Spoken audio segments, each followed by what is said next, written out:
세 번째 계명을 가지고 은혜를 나누고자 합니다. 오늘 말씀은 우리에게 하나님의 이름을 망령되게 부르지 말라 그렇게 명령하고 있습니다.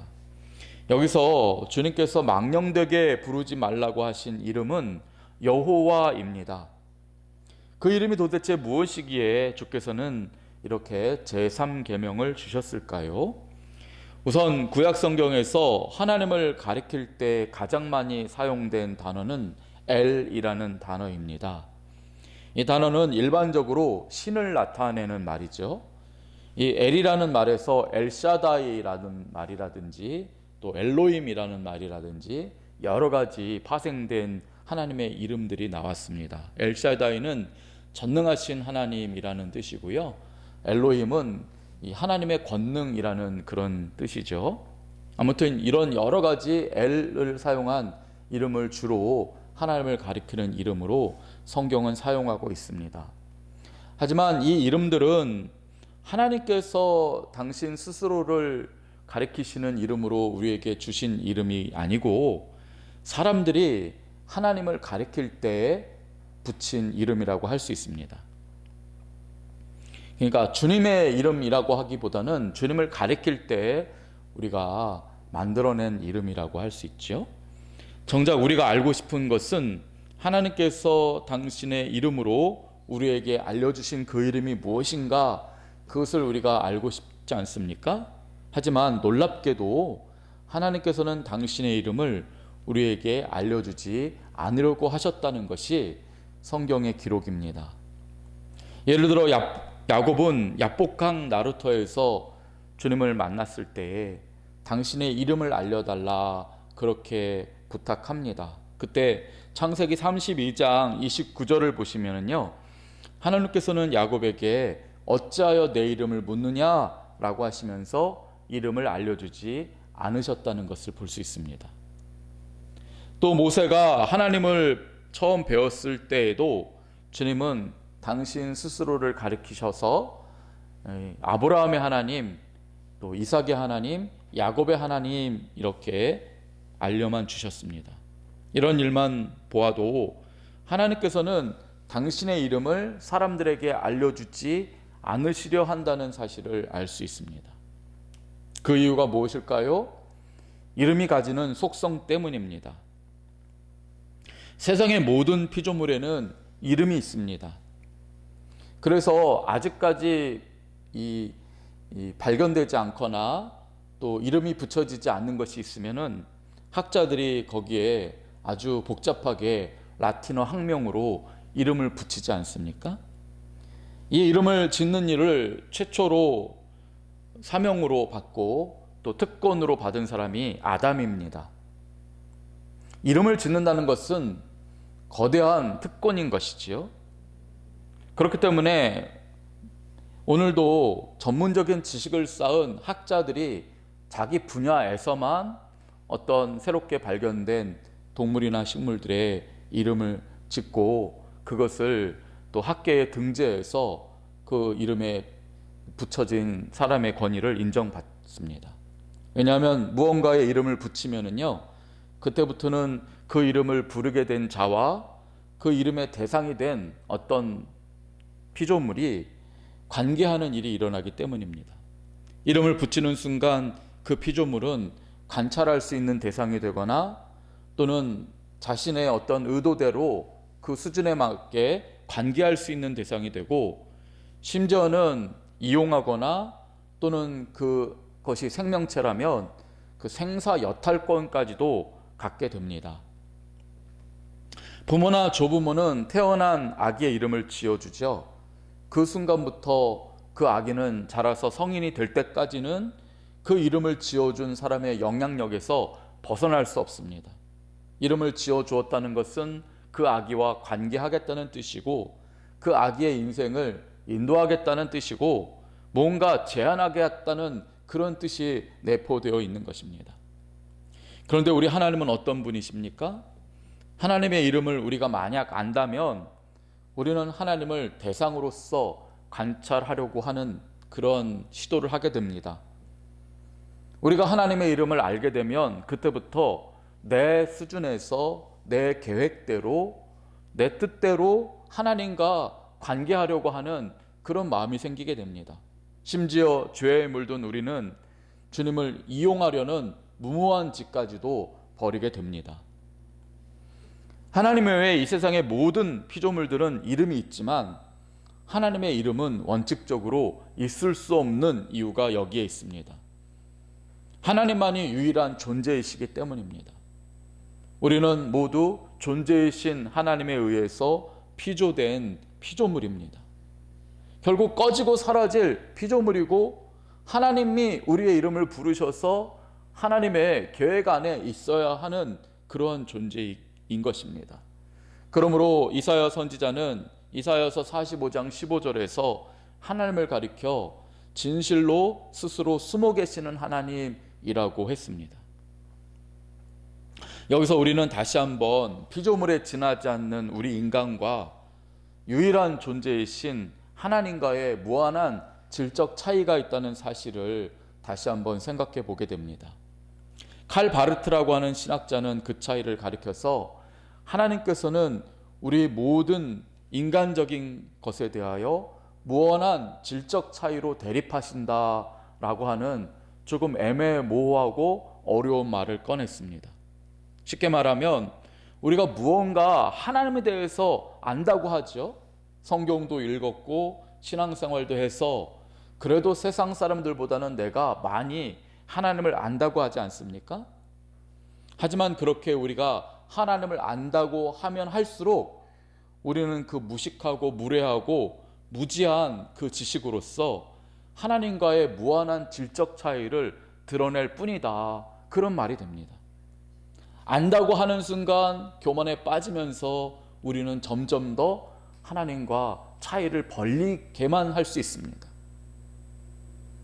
그래서 칼바르트는 또 이런 말도 했습니다. 우리가 하나님이라고 부르고 알고 체험하고 경배하는 그 모든 일과 하나님은 결코 일치하지 않는다. 충격적인 말이 아닙니까? 우리는 하나님과 가까워진다라고 생각하면서 예배를 드리고 주님을 찬양하고 말씀을 보는데 사실은 그런 일을 하면 할수록 우리는 하나님과 더 무한한 질적 차이만을 경험하게 되는 것입니다. 우리가 드리는 예배와 주님께 드리는 찬양과 열심히 탐구하는 말씀을 통해서 우리는 하나님을 알기보다는 하나님께서 얼마나 높이 계시는 분이신지, 얼마나 나와는 다른 분인지, 얼마나 위대하고 놀라우신 분인지를 나의 연약함과 무지함을 통해서 반대 국부로밖에는 알 수 없는 것입니다. 저는 여자가 아니기에 여자의 마음을 죽을 때까지도 완전히 알 수는 없습니다. 그런 제가 나는 여자에 대해서 잘 알아, 나는 내 아내를 잘 이해해 라고 말하면 그럴수록 그게 교만이 되는 것이죠. 여자도 마찬가지 아닙니까? 뭐 남자를 잘한다고 하면서 하는 모든 그 일들이 오히려 더 모르는 것을 드러낼 뿐일 때가 있습니다. 그런 제가 감히 하나님을 안다고 할 수 있겠습니까? 만약 안다고 한다면 그것은 온전한 착각일 뿐입니다.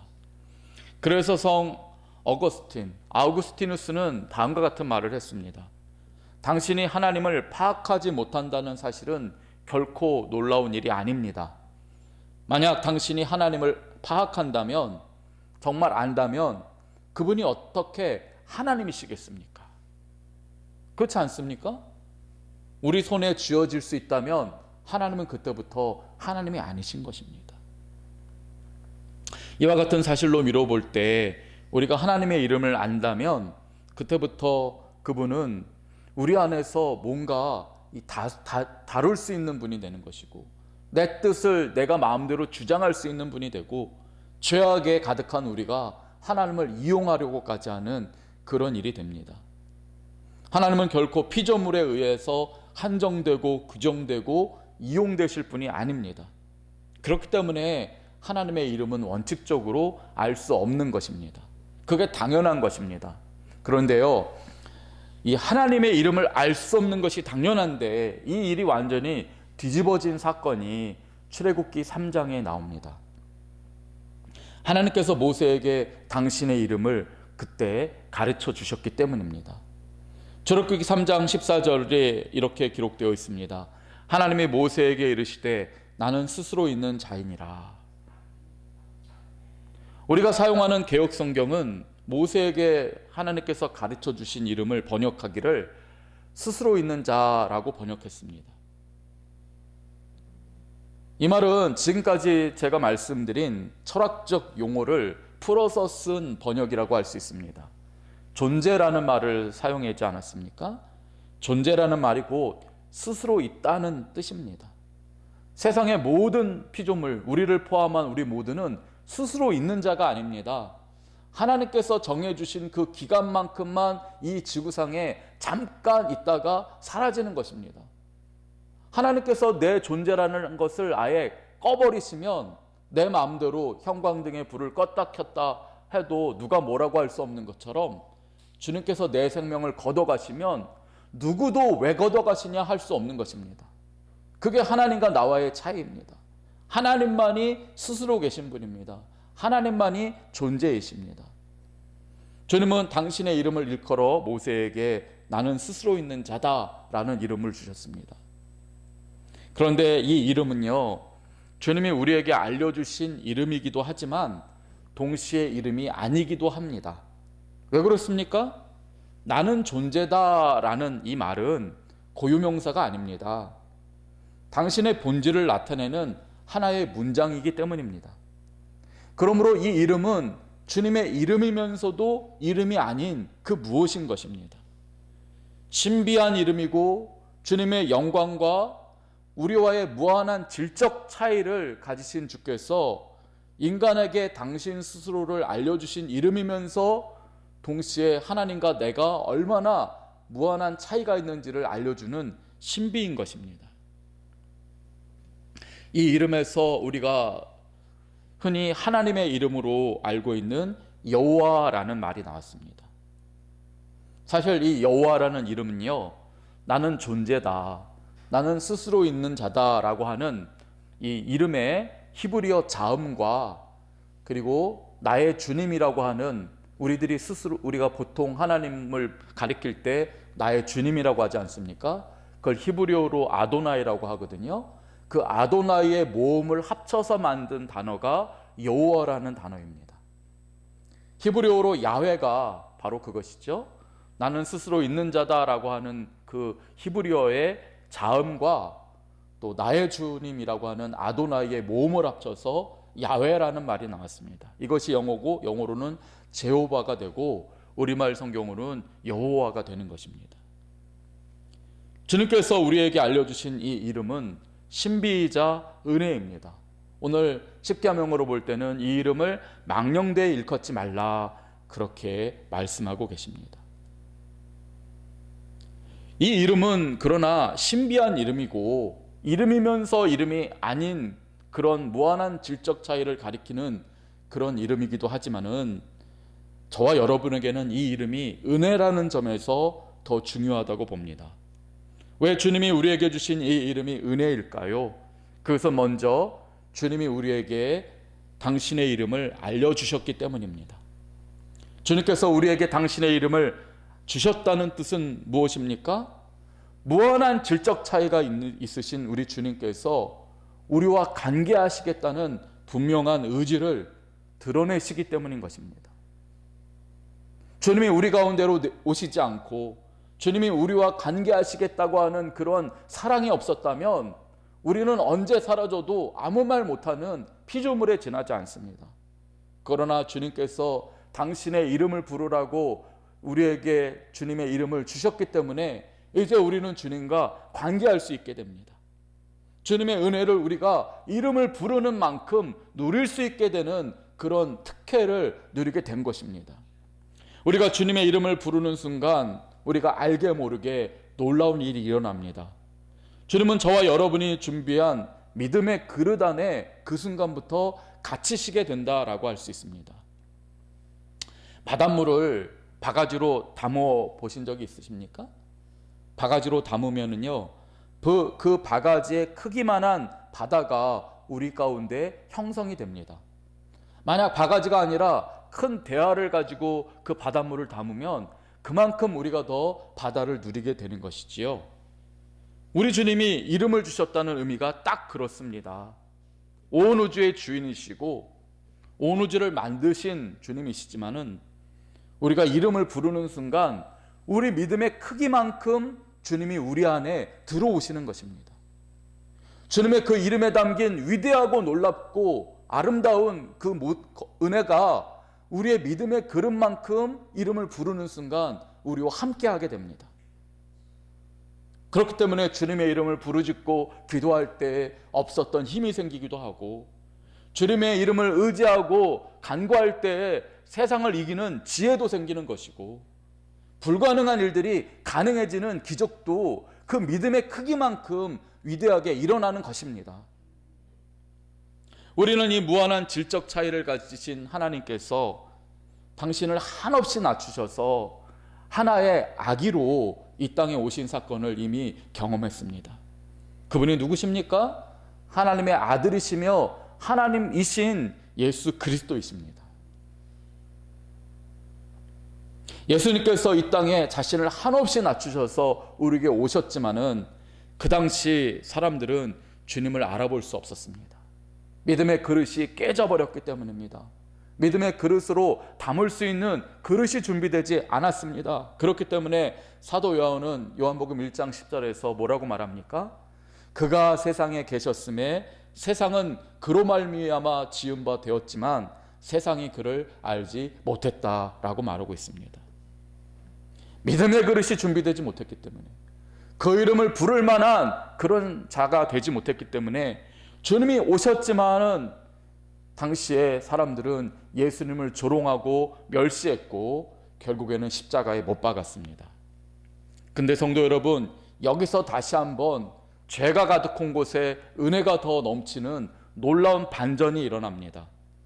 세상이 주님을 알지 못하여서 십자가에 내어주었지만 그 십자가에 예수님께서 달리셨기 때문에 예수님의 그 손과 못자국을 믿음으로 바라보는 사람들에게는 하나님의 이름을 부르는 것 같은 놀라운 은혜가 주어지게 된 것입니다.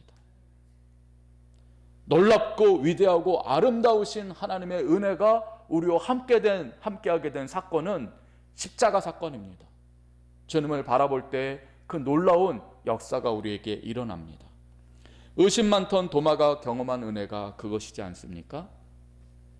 그는 예수님께서 십자가에 달리셨을 때 너무 실망한 나머지 동료와의 접촉도 끊고 혼자서 은둔했습니다. 그러다 보니까 주님이 부활하셨건만 제자들 가운데 주님이 나타나셨을 때 도마는 그 자리에 없었습니다.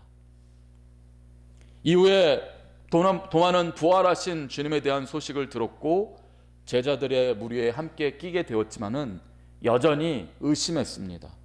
내 눈으로 주님의 손을 보고 손가락을 주님의 구멍 뚫린 옆구리에 넣어보지 않고는 부활하신 주님을 내가 믿지 않겠다라고 했습니다. 그때 주님이 도마에게 나타나셨지 않습니까?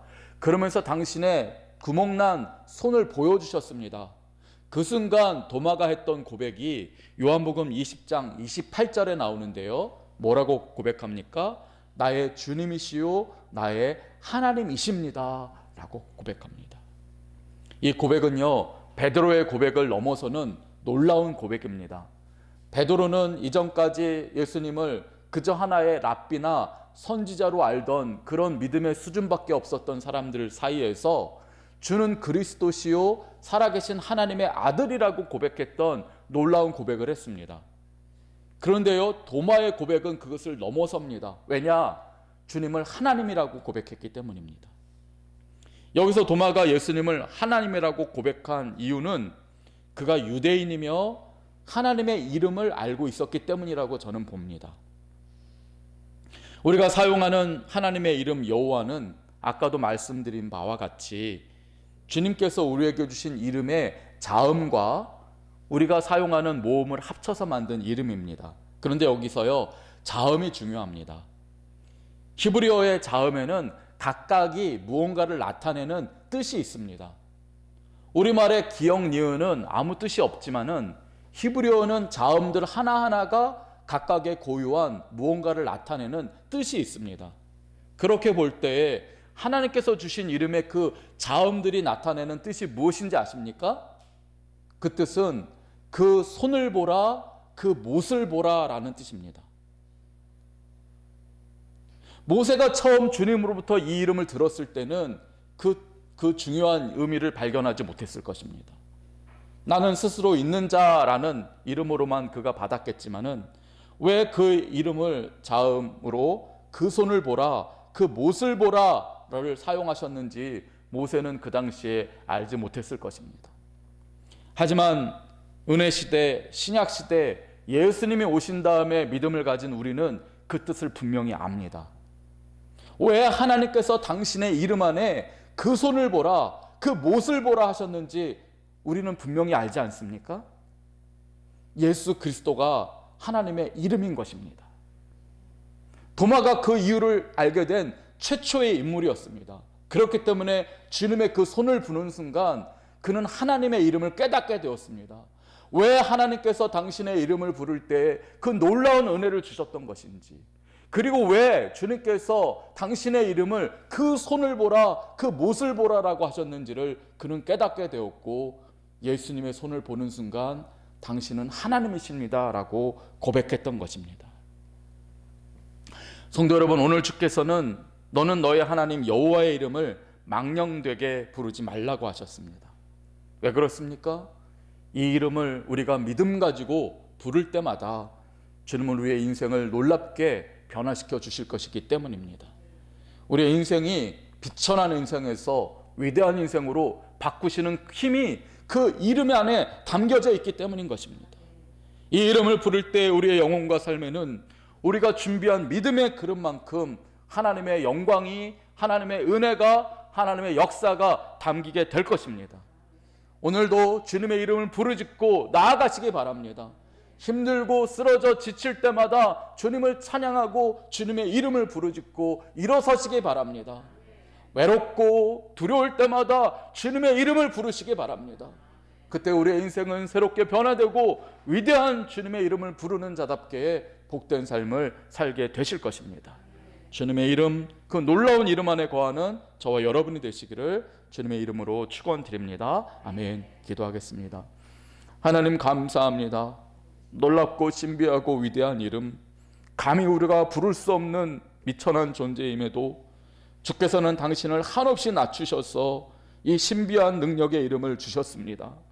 이 이름을 망령되이 부르지 않게 하여 주시고 우리의 믿음의 크기를 날마다 더하여 주셔서 하나님의 이름을 부르짖을 때마다 힘을 얻게 하여 주시고 하나님의 위대한 자녀답게 살아가도록 은혜를 베풀어 주옵소서. 감사드리며 예수님 이름으로 기도드립니다. 아멘.